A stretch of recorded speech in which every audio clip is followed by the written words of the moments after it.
personalized. So the whole concept behind this is that we want to personalize the education. Right now in our classrooms, we try and we do the best that we can, but we are limited sometimes with the resources, the space, the staffing, the number of students in the classroom, and just the, how it has to go. Because at some point we kind of have to say, okay, it's time to move on because we've got some things that we've got to do, or, well, we need to slow down because not a lot of people got this, or, okay, I think most people got this, but there's still somebody still trying to figure it out, and so we're kind of limited. So the goal with personalized is that we are hopefully able to meet that student where they are, and if they need to take a little extra time on a concept, then they have that opportunity and that freedom and that flexibility to do that.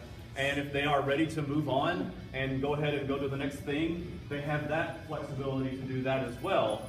And it allows, again, everybody to be learning at their speed, at their pace, at their need, and that makes it more personal in that sense. Put that with project-based, so not only learning the skills, but then also learning the application of those skills through the hands-on projects and research and working together as a team on some of those things to put all of that together. And then also something you'll hear and we'll look more at is the competency.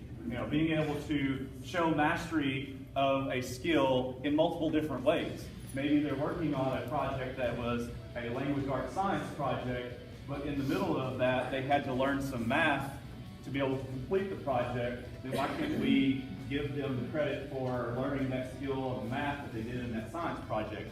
Where now, that's difficult sometimes because Mr. Hayden and myself, we don't, he's in the 8th grade hallway and I'm in the 6th grade hallway, and we have different students. We don't always see each other during the day because we're kind of trapped into our 4 walls and got our thing going in our classroom. So that's kind of the big picture of what we're looking for. And we, as a district, and I know the parents buy into this as well, we want our children to be creative and innovative. The jobs when we graduated are completely different than the jobs that kids have nowadays, waiting for them when they get out of school. So, of course, creativity and innovation, collaborating, working with other people, being team players. Also, character dispositions. We also work about building citizenship, teaching them to be good consumers in this society, critical thinking, problem solving, and communication. And so we will be targeting those along with the standards. So we're still teaching standards, and we are still going to be letting you know how they're doing in math and in social studies and writing and in reading. But along the way, we'll also be able to give you some of these character dispositions. And I think as a district moving forward, that's what we want our kids to be like when they cross that stage, like graduation. We want them to have the whole package, and this is part of the package. To be a well-rounded citizen. When they walk out the doors on graduation day, they need to be ready for the real world. They don't necessarily need to be just ready to walk into a college classroom. They need to be ready to walk into the workforce. And we want to focus on that as well. Of course, those core areas, so math, science, social studies, all those areas are just as important, but they've got to have those skills to be able to work together as a team, because we know now in the workforce, it's not just going in to a job, sitting behind a desk and working. You've got to work with other people. If they don't have those skills, they're not going to be successful.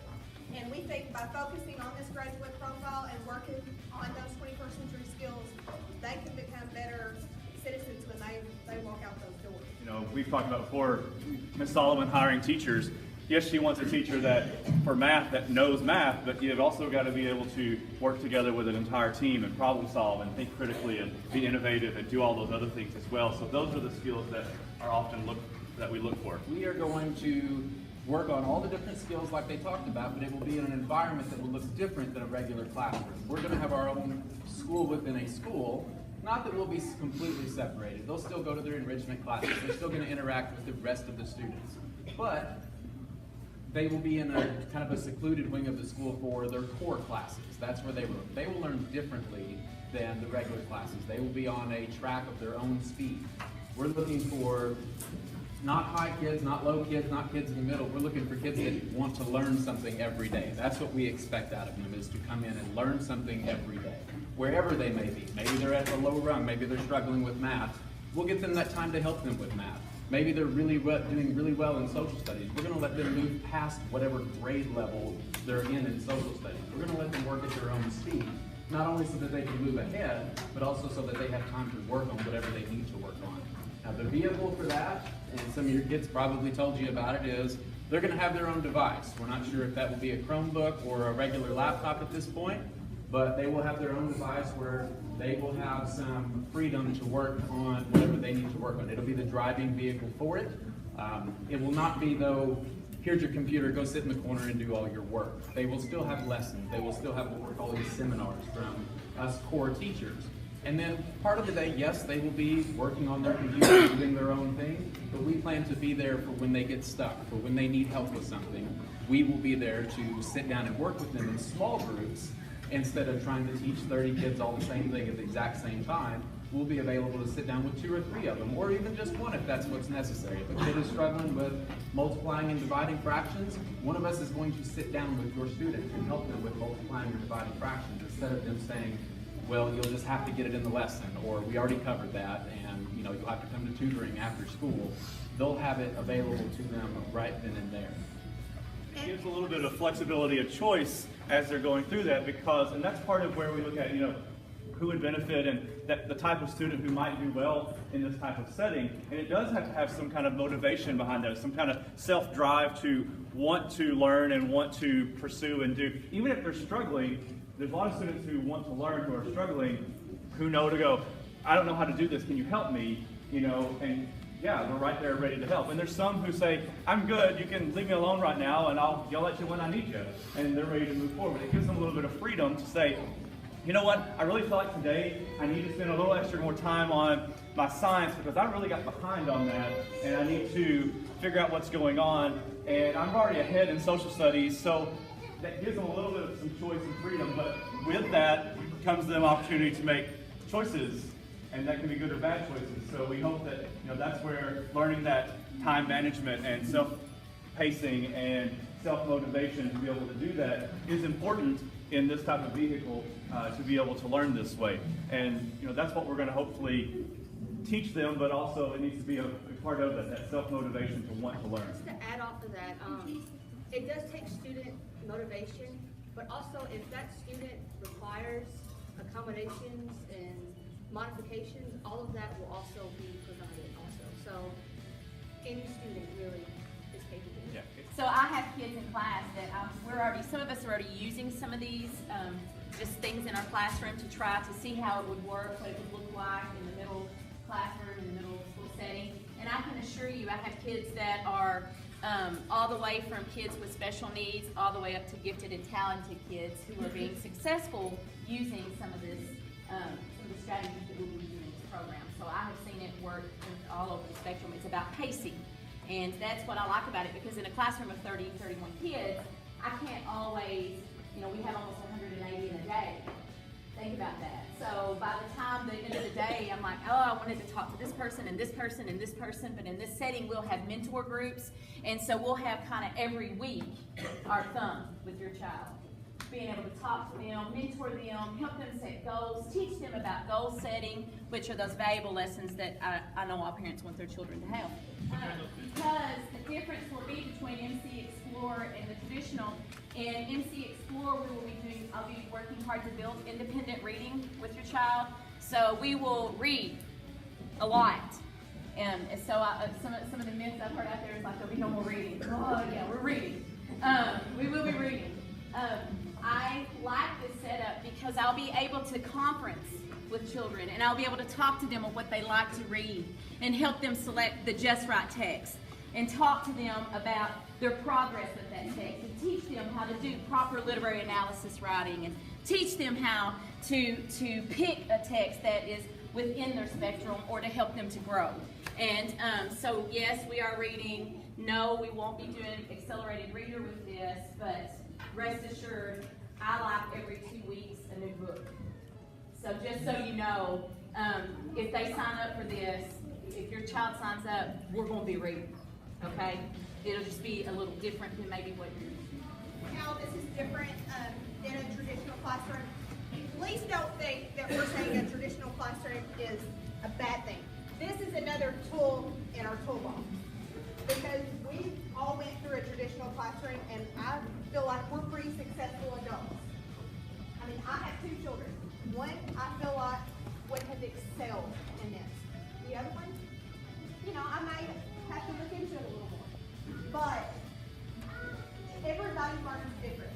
And we're just trying to meet the needs of those students that maybe learn a little differently. And so that's kind of what we're focusing on here. So please don't think that we're saying a traditional classroom is a bad thing, because it's not. It's not better, it's just different. It's what we like to describe it as. Bottom line is, though, this is something that's new. All of us are traditional teachers and have been. I think I probably would, I guess, but they're just about a little lower as far as 26 or 7 years. And we've all been teaching traditional. We would not be moving to this new model if we didn't believe it. If we didn't feel like this was what was better. This is what's missing from our classrooms. We wouldn't do it if we didn't think it was the right way to go for us.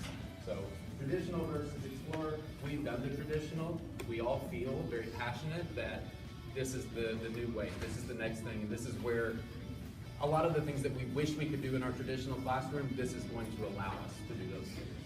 Well, it's the 21st century take on it. And I know that we hate to say that, and we're still fighting it, but it's 2017. I still fight it sometimes myself, especially I find it at home with my children fighting it's 2017. But you know what, guys, it's 2017. And so I'm like, I've been teaching for 21 years, so I'm sort of a dinosaur, and I've looked around and I see a couple people actually had class. That's great, their parents here. But I can assure you, I've researched this a lot personally as a parent and as an educator, and I do see the 21st century benefit of this. It's kind of like, I was talking to Mr. Bell about this yesterday, and he made the comment, and I just got so tickled when we were talking. He said, they used to fight electricity, and this crazy thing about electricity, and we still have lights, right? And then I was thinking, we have fought technology. I remember when the internet came out, and I know some of you do too. And I remember when that came out, fighting it a little bit, and thinking, how weird is this? And now I'm like, yeah, it's here, isn't it? But the device will be used in a multitude of ways to individualize instruction. Like we said, the Summit platform, which I think Brad is going to show some for those interested in seeing it, it kind of works like a timeline for the kids as far as like each subject. It tells them where they're at and how they're progressing. So we'll be able to go on and look at that and see where they're at and see what's next. But then also you as a parent will also be able to go on to that and look and see where your kid is at and see how they're progressing. It's also what we'll use when we sit down in conference with them. Once a week is the goal, a 10-minute conference once per week per student. So we'll be sitting down with them and talking about them with their goals. Beyond that, though, I think we all realize it. We use computers every single day. If you have any kind of job that involves information or collaboration or anything like that, we're all on a computer or a screen at some point during the day. And so a lot of their work will be like that. There's lots of different ways that they can do schoolwork that involves the computer. So not to say that everything will be on the computer. There will be some pencil and paper occasionally, like you said, there will be books and reading, there will be things like that, but they will have a computer that they are responsible for every day. And it will not be one that, they come into school and somebody hands them a different one than they had yesterday. They will have their own that's assigned to them.